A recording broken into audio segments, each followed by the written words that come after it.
This ABC 15 flash briefing is sponsored by Sanderson Ford. Straight up.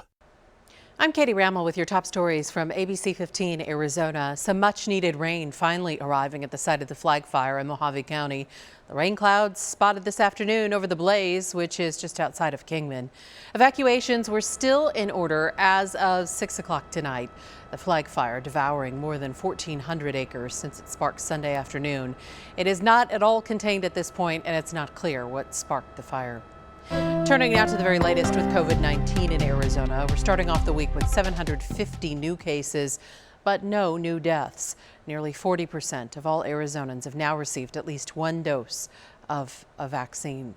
The Johnson & Johnson vaccine is once again available in Arizona and all across the country, but whether Americans are ready to take this one is another matter. A new poll from ABC News finding 73% of Americans who have not yet been vaccinated say they do not want the J&J vaccine. It went on a temporary pause to investigate reports of rare but serious blood clots. Experts say that pause is proof our safety system works. When that system works, as it did in this case, it identifies signals that potentially could be problematic and require further investigation. And so we will be monitoring this going forward. The J&J vaccine now comes with a warning label for women under the age of 50. Of the nearly 8 million doses administered, 15 women developed rare but serious types of blood clots.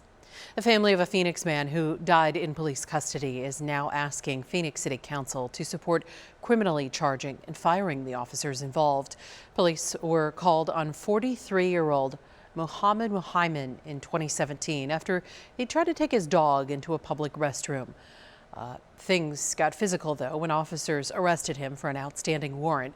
Body camera footage shows officers on top of him as he sang, "I cannot breathe." He later died at the hospital. In a letter to the city council, the lawyers for his family comparing his death to that of George Floyd. Any decisions about charges or firing officers would ultimately be up to Police Chief Jerry Williams and Phoenix City Manager Ed Zerker. A hearing in the lawsuit over the Maricopa County election audit has been rescheduled for tomorrow. The original judge in the case recusing himself. Democratic lawmakers and the sole Democrat on the Maricopa County Board of Supervisors suing, alleging a firm hired to audit the election is not properly and securely handling ballots and elections equipment. And as if the audit needed any more twists and turns, there's now a carnival being set up outside the Coliseum. Crazy Times Carnival opens up on Thursday while the count goes on inside.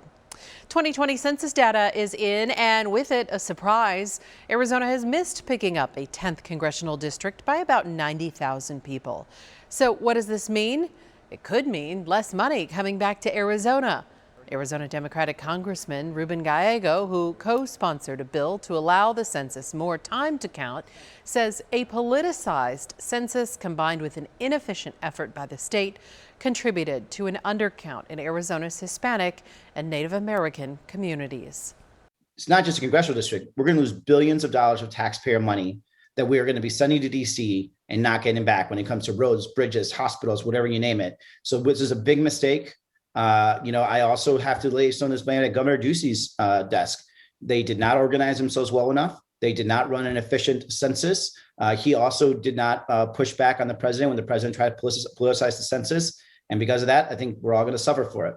Arizona's official census committee released a post on social media pushing back at these criticisms, stating that Arizona counted 99.99% of all households and that 19 of Arizona's 20 tribes had a census response rate of 100%.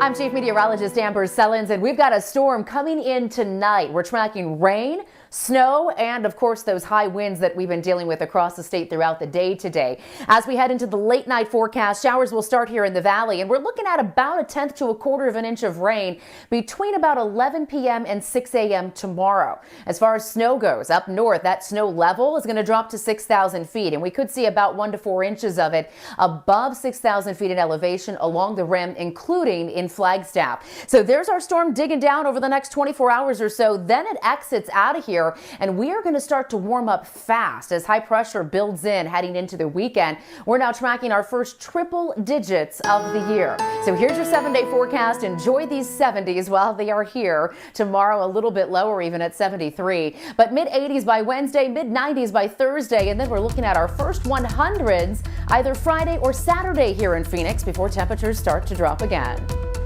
For the latest headlines, weather, and traffic, head to ABC15.com or download our free ABC15 mobile app. This ABC 15 Flash Briefing is sponsored by Sanderson Ford. Straight up.